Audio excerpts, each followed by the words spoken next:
सारे previous year questions के भी लिंक आपके पास एक ही फाइल में है। अगर आपने ये मास्टर पीडीएफ फाइल डाउनलोड नहीं किया है तो अभी डाउनलोड करें, नीचे डिस्क्रिप्शन बॉक्स में इसका लिंक दिया हुआ है। सो हेलो बच्चा लो, वेलकम बैक। और यहाँ पे हम लोग डिस्कस करने वाले हैं जेईई मेन 2021 के अगस्त अटेम्प्ट के सेमीकंडक्टर्स के सारे प्रॉब्लम। ठीक है, अब बच्चों को ये बात पता होना चाहिए कि इसका वेटेज काफ़ी अच्छा है और इस अटेम्प्ट में भी आपको 13 क्वेश्चंस पूछे गए थे फ्रॉम द चैप्टर सेमीकंडक्टर्स। आप ज़रूर से इन 3 वीडियोस को देखें, अपने कॉन्सेप्ट को और अच्छा करें, इंप्रूव करें। जीना डायोड पे बहुत सवाल आते हैं, लॉजिक गेट्स पे तो सवाल भर भर के आते हैं, एंड इवेंट ट्रांजिस्टर्स। ठीक है, तीनों का जो ये लिंक है इस पीडीएफ में भी दिया हुआ है और नीचे डिस्क्रिप्शन बॉक्स में भी आपको सेम लिंक मिलेगा। चलिए आगे बढ़ते हैं। Let's see our first question. 26 अगस्त शिफ्ट 1 में ये सवाल हमसे पूछा गया था। बढ़िया है। अब यहाँ पे हमसे सवाल में कहता है identify the logic operation carried out by the given circuit. अब सबसे पहले तो आपको ये पता होना चाहिए कि ये एक नॉट गेट है और ये भी आपको नॉट गेट है। कहने का मतलब है कि अगर इनपुट यहाँ पे A है तो यहाँ पे आउटपुट हो जाएगा A बार, यहाँ पे इनपुट B है तो यहाँ पे आउटपुट हो जाएगा B बार। अब ये A bar B bar will act as an input for this particular gate, और ये गेट साफ साफ दिख रहा है कि एंड गेट है, यानी जो आपका Z हो जाएगा that is going to be your A bar dot B bar. अब अगर आपको डी मॉर्गन्स के फॉर्मूले पते हैं तो A bar A plus B whole bar is nothing but A bar dot B bar, यानी हम इस चीज़ को लिख सकते थे A plus B whole bar. और ये क्या है, ये आपको ईजिली दिखना चाहिए। A प्लस B आपको होता है और उसके ऊपर एक बार लगाया गया, यानी कि और प्लस नॉट है ये, which is nothing but your nor operation. ठीक है, चलिए आई होप एकदम क्लियर है ये सवाल। Let's move to the next question. Theoretical question है ये एक। By doping silicon semiconductors with a pentavalent material, the electron density increases, which is a very true statement. ठीक है, आपने पेंटावेलेंट से डोप करा है तो इलेक्ट्रॉन डेंसिटी वाजिब सी बात है आपको इंक्रीज करेगी। लेकिन यहाँ पे एक बच्चों को डाउट रहता है, एक मिथ रहता है कि पेंटावेलेंट से अगर डोप करा है तो इलेक्ट्रॉन डेंसिटी बढ़ने का मतलब है कि उस पर अब नेगेटिव चार्ज आ गया है, which is not true. Right, charge कुछ नहीं आया है, राइट क्योंकि जितना नंबर ऑफ प्रोटॉन है अभी भी उतना नंबर ऑफ इलेक्ट्रॉन ही है। सो स्टेटमेंट नंबर 2 जो है वो आपको एक फॉल्स स्टेटमेंट हो जाएगा, विच मीन्स ऑप्शन नंबर 1 आपको सही जवाब है कि स्टेटमेंट 1 ट्रू है लेकिन स्टेटमेंट 2 आपको फॉल्स है। ठीक है, बढ़िया। अब ये सवाल अगेन लॉजिक गेट्स के ऊपर एक सवाल है। सवाल में कहता है कि 4 NOR gates are connected as shown in the figure, the truth table for the given figure is what. अब इन सवाल को करने के 2 तरीके होते हैं कि क्या तो आप इसको बुलियन अलजेब्रा से करें, A और B के टर्म्स में आप आउटपुट Y को पहले डिराइव करें और फिर वहाँ पे इन इनपुट्स को पुट करके देखें। दूसरा तरीका है कि आप यहीं पे ही इनपुट्स को पुट करना चालू कर दें। कहने का मतलब है कि सबसे शुरुआत में हमारे पास यहाँ पे है 0,0 0 एंड 0, तो आप यहाँ पे 0 एंड 0 लिख के देखिए कि आपका आउटपुट कितना आता है। ठीक है, जो भी आपको कंफर्टेबल है, जो आपको लगता है कि आप जल्दी कर सकते हैं, आप वो मेथड इस्तेमाल करें। इस पर्टिकुलर सवाल में इनपुट्स पुट करके सॉल्व करना ज़्यादा फ़ायदेमंद रहेगा as compare to Boolean algebra. ठीक है, तो चलिए यहाँ पे हम लोगों ने मान लिया कि 0 और 0 है तो ये इनपुट 0 आएगा, यहाँ पे भी इनपुट 0 आएगा, यहाँ पे भी 0 है और यहाँ पे भी 0 है। अब ये आपको बेसिकली एक नॉर गेट है यानी कि और प्लस नॉट, तो 0 प्लस 0 लेकिन नॉट भी है यानी ये 1 आ जाएगा। तो यहाँ पे भी 1 है मतलब यहाँ पे भी 1, यहाँ पे भी 1। अब 0 प्लस 1 1 होता है लेकिन नॉट ऑपरेशन भी है तो ये 0 हो जाएगा। सिमिलरली यहाँ पे भी 0 आ जाएगा। अब अगेन 0 प्लस 0 होता है लेकिन नॉट ऑपरेशन है तो आउटपुट 1 आएगा, यानी 0 एंड 0 का आउटपुट 1 आना चाहिए। तो ऑप्शन नंबर 2 और ऑप्शन नंबर 3 जो है वो तो पॉसिबल नहीं है, यानी कि 1 और 4 में से ही कोई पॉसिबल है। अब सारे इनपुट्स को चेक करने से अच्छा है उस इनपुट को चेक कीजिए जहाँ पे दोनों में डिफरेंस है, विच इज़ दिस वन। ठीक है, तो हम सिर्फ ये चेक कर लेते हैं यहाँ पे कि 1 और 0 डालने से 1 आता है या 0 आता है, उसी पे ही मेरा आंसर डिसाइड हो जाएगा। ठीक है, अब पहले तो इसको थोड़ा सा यहाँ पे हम लोग क्लियर कर देते हैं and let us take this as 1 and 0। ये 1 ले लेते हैं और ये 0 ले लेते हैं। ठीक है, चलिए तो यहाँ पे भी 1 आ जाएगा, यहाँ पे 0 आ जाएगा, ये अपना 1 हो जाएगा, ये अपना 0 हो जाएगा। 1 प्लस 0 1 होता है लेकिन नॉट है तो ये आपको 0 हो जाएगा, राइट। तो यहाँ पे भी 0 पहुँचा, यहाँ पे भी 0 पहुँचा। अगेन 1 + 0 1 नॉट है तो ये 0 हो जाएगा, 0 + 0 तो नॉट है तो 1 हो जाएगा, 0 + 1 1 नॉट ऑपरेशन होने की वजह से ये 0 हो जाएगा। तो 1 और 0 का जो फाइनल आउटपुट है वो 0 है, which is this one, which means option number 4 जो है वो आपको सही है और 1 आपको गलत है। ठीक है, तो सिर्फ 2 इनपुट चेक करने से मेरा ये सवाल सॉल्व हो गया है। चलिए ये सवाल देखिए, Zener diode पे बेसिक स्टैंडर्ड सा क्वेश्चन है। For the given circuit the power across Zener diode is dash milli watt. अब यहाँ पे ध्यान से देखिए, ये जो आपका Zener diode है, this 10 volt is a breakdown voltage और यहाँ पे इनपुट में 24 है, तो ये Zener आपका रिवर्स बायस्ड केस में है और ब्रेकडाउन में ऑपरेट कर रहा है, यानी इसके अक्रॉस एक constant potential difference of 10 volt maintain रहने वाला है और यही 10 वोल्ट यानी कि इस 5 किलो ओम के अक्रॉस भी होगा। अब इसमें करंट जो है मान लेते हैं I2 है, यहाँ पे करंट मान लेते हैं I1 है, तो हम देख सकते हैं कि ये जो अपना IZ होगा, this IZ is nothing but I1 minus I2। अब ध्यान से देखिएगा, इस वाले Zener के अक्रॉस 10 वोल्ट का पोटेंशियल डिफरेंस है, यहाँ पे 24 है, यानी इसके अक्रॉस बाकी जो बच गया 24 - 10 विच इज़ 14 वोल्ट्स। तो आप यहाँ पे I1 और I2 दोनों ही सॉल्व कर सकते थे। ध्यान से देखिएगा, I1 कितना हो जाएगा 14/1 और यहाँ पे 1 जो है वो किलो ओम्स में है, यानी ये करंट आपको आया होगा मिली एम्पियर में, माइनस I2 कितना हो जाएगा, तो सर ये आपको हो जाएगा 10/5 again milli ampere, so this is 14 - 2 which is equal to 12 milli ampere. तो हमें ये IZ करंट पता चल गया है और हमसे पूछा है power, so power is equal to VZ into IZ। Now VZ is your 10 and IZ is your 12 और क्योंकि हमने अभी भी इसको मिली में ही रखा है तो आंसर जो आया होगा वो मिली वॉट में आया होगा। So this is your 120 milli watt which is your answer. ठीक है, चलिए let's move to the next question, question number 5। Again ये एक थ्योरेटिकल क्वेश्चन और काफ़ी आपको इस सेशन में थ्योरेटिकल क्वेश्चन दिखने वाले हैं। For a transistor in common emitter mode to be used as an amplifier it must be operated in, और इसका सही जवाब जो है वो एक्टिव रीजन है। ठीक है, आप इवन हमारे नोट्स को देख सकते हैं, वीडियोस को देख सकते हैं, वहाँ पे भी इसका ग्राफ आपको दिखाया गया है कि कहाँ पे एक्टिव रीजन है, कहाँ पे आपको कट ऑफ है, कहाँ पे सैचुरेशन है। चलिए आगे बढ़ते हैं, let's move to the next question, question number 6। ये डायग्राम देख के एक बार के लिए बच्चे को हल्का सा घबराहट होता है कि पता नहीं क्या पूछ लिया है, लेकिन ध्यान से देखिए समझ में आएगा। A circuit is arranged as shown in figure, right? The output voltage V0 is equal to dash V, right? तो ये V0 की हमसे वैल्यू पूछी जा रही है। अगर आप यहाँ पे ध्यान से देखें तो ये आपको ग्राउंडेड है, ये आपको ग्राउंडेड है, तो ये वाला जो है आपको टर्मिनल वो आपको हो जाएगा 5 वोल्ट्स का। ठीक है, ये ग्राउंडेड है यानी ये भी आपको 0 है, ये भी 0 है। तो आप यहाँ पे देख सकते हैं ये जो आपको PN डायोड है, ये आपका P साइड होता है, ये आपका N साइड है। सिमिलरली ये भी P साइड है, ये भी N साइड है। ये दोनों ही डायोड इस समय फॉरवर्ड बायस्ड सिचुएशन में है, क्योंकि इसका N साइड लोअर वोल्टेज पे है और जो इसका P साइड है, यहाँ पे आप देखिए 5 है, तो ये वाला एंड जो है हायर वोल्टेज पे है। तो ये दोनों आपको जो है फॉरवर्ड बायस्ड कंडीशन में है ना। Assuming them to be ideal diodes, यानी कि ये आपको 0 रेजिस्टेंस ऑफर करने वाले हैं, राइट? यहाँ तक एकदम बात क्लियर है। इनमें आपको 0 रेजिस्टेंस ऑफर हो रहा है। इसका मतलब क्या है कि अगर ये वाला आपका टर्मिनल 0 था, यानी कि ये भी आपको 0 होगा, यानी कि ये भी आपको 0 होगा। ठीक है, अच्छा ये वाला 0 है, यानी कि ये वाला भी आपको 0 है।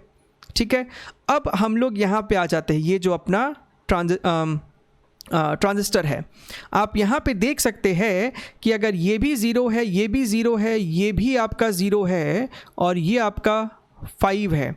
अब इसका जो ये वाला साइड है, यहाँ पे कोई बाइसिंग ही नहीं है, यानी इधर आपको कोई भी करंट फ्लो नहीं कर रहा है। और अगर यहाँ पे कोई करंट नहीं फ्लो करेगा तो आपको इस वाले में भी कोई करंट नहीं फ्लो करने वाला है। इसका मतलब इस रेजिस्टेंस के थ्रू आपको कोई करंट नहीं फ्लो कर रहा है, which means there is no potential drop. और अगर कोई पोटेंशियल ड्रॉप नहीं है इसके अक्रॉस, तो अगर ये 5 है तो ये भी 5 होगा, यानी कि V0 की वैल्यू आपको 5 है। क्लियर है एकदम? चलिए, आई होप आपको ये वाला सवाल एकदम क्लियर है। सो देखने में एक बार के लिए डर लग सकता है, लेकिन अगर आराम से देखें तो बिल्कुल समझ में आएगा। चलिए, इस सवाल में हमसे क्या बोलता है, for a transistor alpha and beta are given by alpha is equal to IC upon IE and beta is equal to IC upon IB, then the correct relation between alpha and beta will be how much. तो हमारे पास यहाँ पे beta का formula दिया हुआ है, this is your IC upon IB, ठीक है। अब अगर आपको ध्यान में हो, अगर आपको याद हो, तो आपका जो IC प्लस IB होता है that is equal to IE, यानी कि हम IB को लिख सकते थे IE माइनस IC, राइट। बढ़िया है। अगर हम यहाँ पे RHS में न्यूमरेटर डिनोमिनेटर को IE से डिवाइड कर दे तो ये कितना हो जाएगा, IC upon IE 1 minus IC upon IE, and IC upon IE आपको अल्फ़ा है, तो ये आपको हो रहा है alpha upon 1 minus alpha, which is your option number 2, ठीक है। तो काफ़ी सिंपल सा सवाल था, सिर्फ थोड़ा सा मैथमेटिकल मैनिपुलेशन ही करना था। चलिए, अगेन एक और सवाल आ गया आपको ज़ीनर डायोड पे। A zener diode of power rating 2 watt is to be used as a voltage regulator, ठीक है। If the Zener diode has a breakdown of 10 volts and it has to regulate voltage fluctuated between 6 volt and 14 volt, the value of RS, right, for safe operation should be dash ohm. समझिए बात को। अब हमें सवाल में दे दिया गया है कि Zener डायोड का पावर रेटिंग है 2 वॉट, यानी कि जब ब्रेकडाउन वोल्टेज पे वो काम कर रहा होगा तो उसके अक्रॉस पोटेंशियल डिफरेंस तो 10 वोल्ट का रहेगा, यानी कि इसके थ्रू जो करंट पास कर सकता है that is how much, P is equal to VI। तो I हम सॉल्व कर सकते थे 2 watt power rating 2 watt divided by breakdown voltage उसका जो कि 10 है, यानी कि 0.2 एम्पियर। ये कब फ्लो करेगा, जब इसके अक्रॉस ब्रेकडाउन आ चुका है, ठीक है। हमारे पास जो अपर फ्लक्चुएटेड वोल्टेज है दैट इज़ योर 14 वोल्ट। तो मान लीजिए कि इसके अक्रॉस जब 14 वोल्ट रहा होगा तो इसके अक्रॉस तो ऑब्वियसली 10 वोल्ट्स आ ही चुका है, और उस समय हम चाहते हैं कि इसके अक्रॉस करंट जो है I फ्लो करे which is 0.2 ampere, this is your 0.2 ampere. तो यही करंट आपको यहाँ से भी फ्लो किया होगा which is nothing but your 0.2 ampere. अब यहाँ पे 14 वोल्ट है, यहाँ पे 10 वोल्ट है, यानी कि इसके अक्रॉस आपको कितना हो जाएगा, 4 वोल्ट्स। अब आपको इस RS के अक्रॉस पोटेंशियल डिफरेंस पता है, करंट पता है, तो हम पता कर सकते हैं कि RS की वैल्यू क्या होनी चाहिए। So RS is equal to how much, this is your V by I, V is your 4, current is your 0.2 ampere, this is your 20 ohms, this is your 20 ohms, ठीक है। यानी कि 20 ओम लगाएंगे तो आप सेफली इस सिस्टम को ऑपरेट कर सकते हैं। 20 क्लियर एकदम। चलिए आगे बढ़ते हैं, let's move to the next question, question number 9। Again एक सवाल आपका लॉजिक गेट्स के ऊपर। आप देख सकते हैं कितना सवाल आपसे पूछा जा रहा है एक single topic which is your logic gates. In the following logic circuit the sequence of the inputs A, B are 0,0, 0,1 and so on, the output Y for this sequence is going to be how much, ठीक है। तो यहाँ पे again आप इन options को, इन inputs को put कर करके देखें एंड सी कि कौन सा ऑप्शन आपका यहाँ पे मैच करने वाला है। तो सबसे पहला अपना है 0 एंड 0, यानी कि यहाँ पे भी आपने 0 दिया, यहाँ पे भी 0 दिया। तो ध्यान से देखिए, ये भी 0 है, ये भी 0 है, ये भी 0, ये भी 0। ये आपको एंड गेट है तो 0 ही आने वाला है, ये भी और गेट है तो 0 प्लस 0 आपको 0 ही आने वाला है, नो डाउट अबाउट दैट। अब ये आपको नैंड गेट है, यानी कि एंड प्लस नॉट, तो 0 इंटू 0 का आपको 0 आता है, लेकिन नॉट है तो ये आउटपुट 1 आ जाएगा। तो 0 और 0 से आउटपुट आपको 1 आना चाहिए, तो ऑप्शन नंबर 2 एंड 4 तो पॉसिबल नहीं है। अब यहाँ पे ध्यान से देखिए, अगेन आपको सारे इनपुट चेक करने की ज़रूरत नहीं है। ऑप्शन नंबर 1 और 3 में जो डिफरेंस क्रिएट हो रहा है वो इसमें हो रहा है डिफरेंस क्रिएट, यानी कि हम सेकेंड इनपुट को सिर्फ चेक करेंगे, और अगर 0 और 1 से आउटपुट 0 आता है तो ऑप्शन नंबर 1 सही है, और अगर आउटपुट 1 आता है तो ऑप्शन नंबर 3 सही है। बाकी कुछ चेक करने की ज़रूरत नहीं है। सो 0 एंड यहाँ पे 1 आ जाता है, तो ये भी 0 होगा, ये भी 1 हो जाएगा, और आपका ये वाला जो है ये 1 हो जाएगा and this is going to be 0। So and है तो ये 0 हो जाएगा, ये और है तो 0 + 1 1 हो जाएगा। नाउ 0 एंड 1, 0 × 1 आपका 0, और उसका नॉट भी करना है तो ये आपको 1 हो जाएगा। सो this is your option number 3। तो हमें पता चल गया है कि ऑप्शन नंबर 1 नहीं हो सकता, 3rd is the correct answer. ठीक है, चलिए let's move to the next question, question number 10। अब सवाल देखिए, choose the correct wave form that can represent the voltage across capital R. Capital R के अक्रॉस वोल्टेज का ग्राफ पूछ रहा है हमसे। ठीक है, assuming the diode is ideal 1। बढ़िया है। अब यहाँ पे आप ध्यान से देखिए, आपको यहाँ पे 4 ऑप्शन दिया हुआ है, ग्राफ आप देख सकते हैं। ये ग्राफ, ये ग्राफ, ये ग्राफ आपका 0 से स्टार्ट हो रहा है, सिर्फ ये वाला ग्राफ आपका +3 से स्टार्ट हो रहा है, और ये येलो वाला आपका ग्राफ है। ठीक है, अब यहाँ पे आप ध्यान से देखिए, ये वाला जो है इसे हम फिलहाल के लिए 0 पे अगर मान ले तो ये आपको 0 हो जाएगा, this is going to be your 3, right. तो शुरुआत में ये आपको मान लीजिए 0 था, और 0 से स्टार्ट होते होते ये 10 तक जाएगा। आप समझ रहे हैं ना, इनपुट साइड जो है आपका वो साइनोसॉइडल है ये। तो पहले ये 0 रहा होगा, फिर ये 1 होगा, फिर 2 होगा, फिर 3 होगा। मान लीजिए कि सपोज़ ये 2 है, राइट। यहाँ पे ये जो है किसी टाइम पे ये 2 हो जाता है, यानी ये आपका 2 होगा।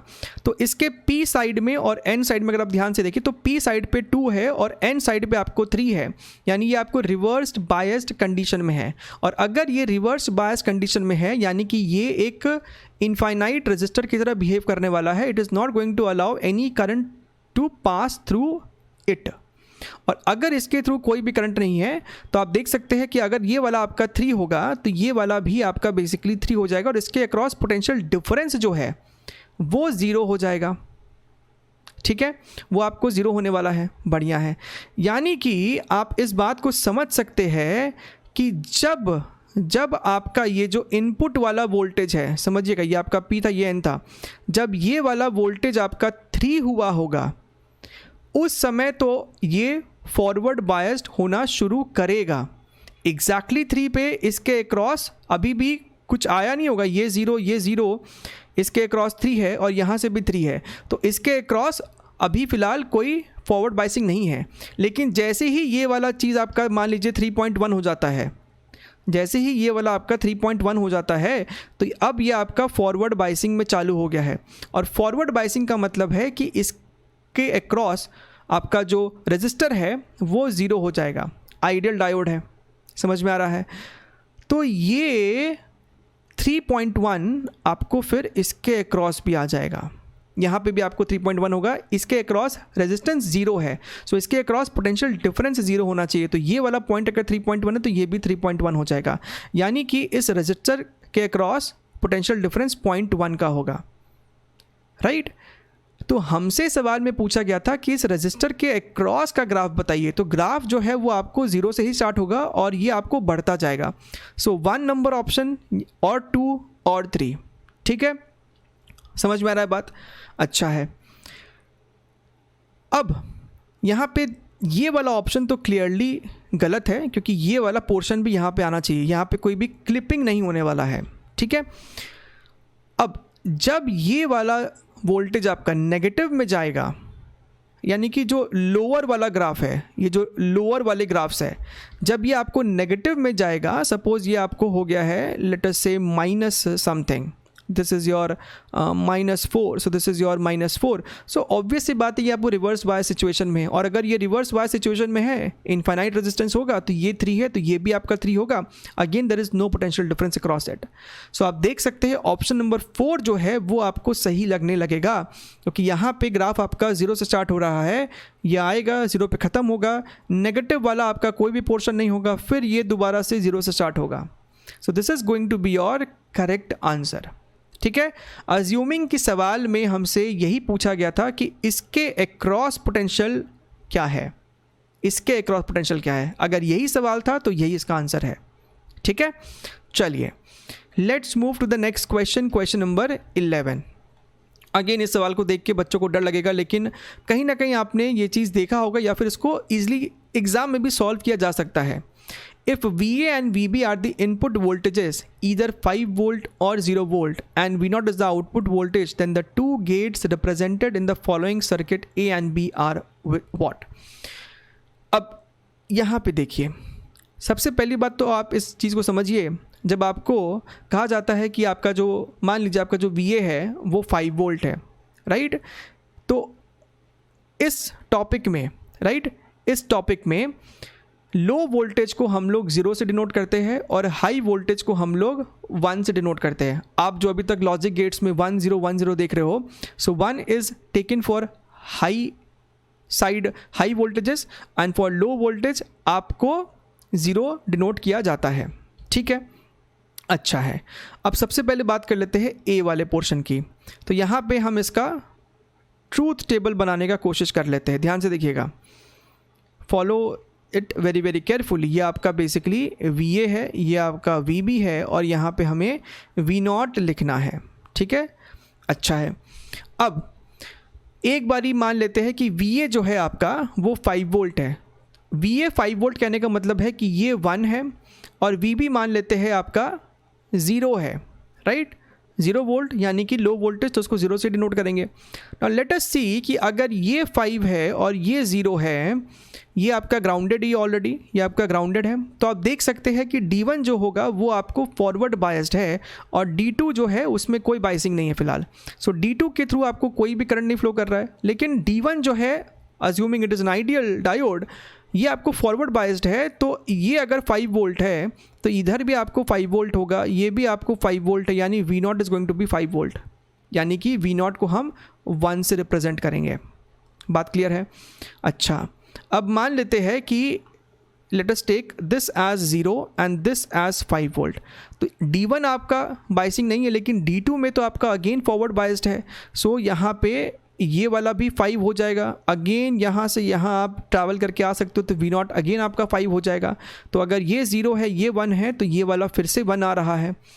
एक बारी दोनों को 0 लेके देख लेते हैं, एक बारी दोनों को ही 0 लेकर देख लेते हैं, यानी ये भी 0 ले लिया, ये भी 0 ले लिया, तो दोनों में ही आपको कोई बायसिंग नहीं है।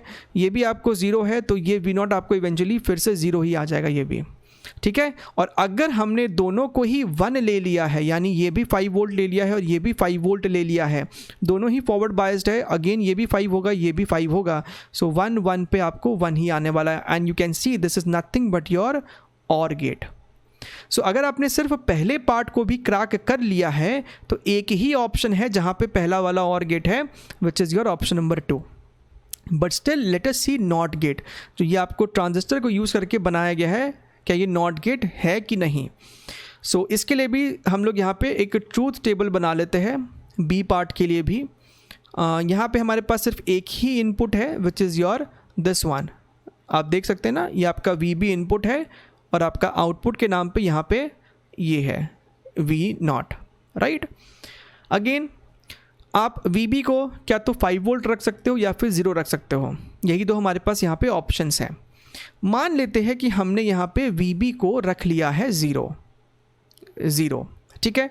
तो अगर ये वाली चीज़ आपको 0 है, ये भी आपको 0 है, तो आप देख सकते हैं ये आपको बेसिकली एक NPN ट्रांजिस्टर है, राइट। ये N है, ये वाला P है, और ये वाला N है। तो आप देख सकते हैं आपका जो ये वाला इनपुट साइड है, ये वाला, यहाँ पे आपको कोई भी बायसिंग नहीं है, राइट। तो इनपुट में आपको बेसिकली कोई भी करंट नहीं है, और अगर इनपुट में कोई भी करंट नहीं होगा तो आपको आउटपुट यानी कि इसके अक्रॉस भी आपको कोई भी करंट नहीं होने वाला है। और अगर इसके अक्रॉस कोई भी करंट नहीं है, आप ध्यान से देखिएगा, कहने का मतलब है कि अगर ये वाला 5 वोल्ट था तो ये V0 भी आपको 5 वोल्ट ही आ जाएगा। तो V0 5 आ रहा है कब, जब VB को 0 लिया, VB 0 लेने से V0 5 आया, और 5 का मतलब है यहाँ पे 1, ठीक है। अच्छा है, अब लेट अस टेक इसको दोबारा से यहाँ पे P लिख दो, ये अपना ग्राउंडेड है 0। Now let us take VB as 5 volt, यानी कि ये 1 ले लेते हैं।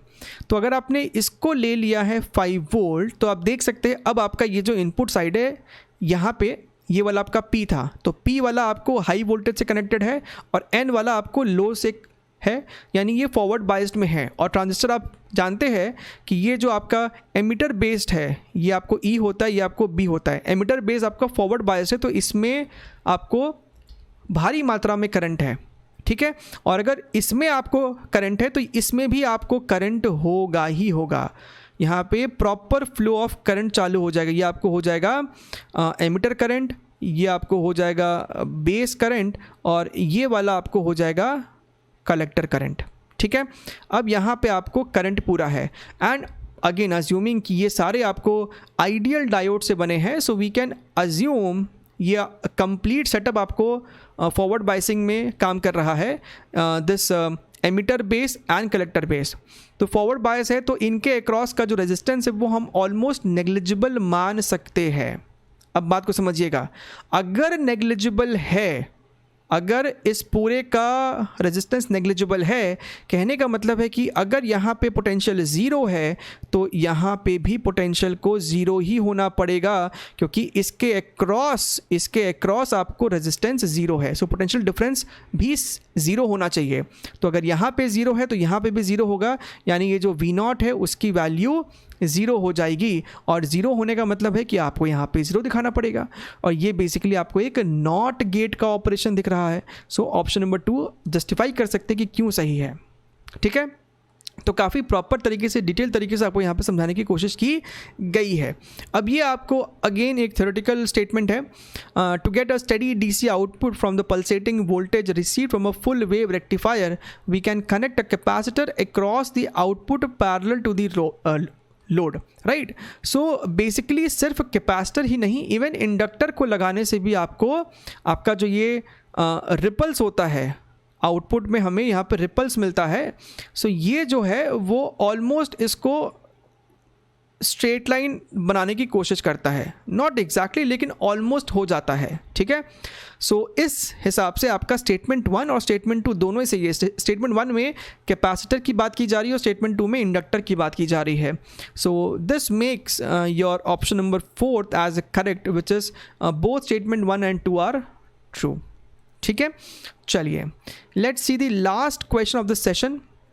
सवाल में हमसे कहता है, in the given figure each diode has a forward bias resistance of 30 ohm and infinite resistance in reverse bias। कह रहा है कि अगर आपका डायोड फॉरवर्ड बायस है तो उस डायोड को आप 30 ओम का रेजिस्टर की तरह मान सकते हो, और अगर रिवर्स बायस्ड है तब तो वो भैया इनफाइनाइट रेजिस्टेंस, यानी कि सर्किट ओपन हो जाएगी। अब यहाँ पे आप देख सकते हैं ये आपका प्लस है, ये आपका नेगेटिव है, यानी कि ये डायोड और ये डायोड तो फॉरवर्ड बायस्ड है, लेकिन ये डायोड आपको रिवर्स बायस्ड है। So we can think that this is your 30 ohm, this is your 30 ohm, और ये तो आपको सर्किट ही ओपन हो जाएगा। सो बेसिकली इसके थ्रू कोई भी करंट नहीं फ्लो करने वाला है, आप इस पूरे चीज़ को ही इग्नोर कर दीजिए, इसका मतलब समझ में आ रहा है। तो आप इस तरीके से इसको समझ सकते हैं। अब हमसे पूछ रहा है what is the value of I1। सो I1 कितना हो जाएगा, that is going to be your 200 volt upon R equivalent. अब ये सवाल हो गया आपका करंट इलेक्ट्रिसिटी का। व्हाट इज़ R इक्विवेलेंट, 130 + 30 160, ये दोनों 160 आपस में पैरेलल में है, तो इन दोनों का कितना आ जाएगा इक्विवेलेंट, 80 ओम। अब ये 80 ओम और ये 20 ओम आपस में सीरीज में है, तो 100 ओम हो जाएगा। सो 200 divided by 100, this is simply your 2 ampere, which is your option number 3, ठीक है। चलिए, आई होप आपको ये पूरा सेशन समझ में आया है, and if you are really understood it then do subscribe to the channel, hit that bell icon so that you do not miss any of the notifications, and we shall be meeting up in more such videos. तब तक के लिए take care and bye bye.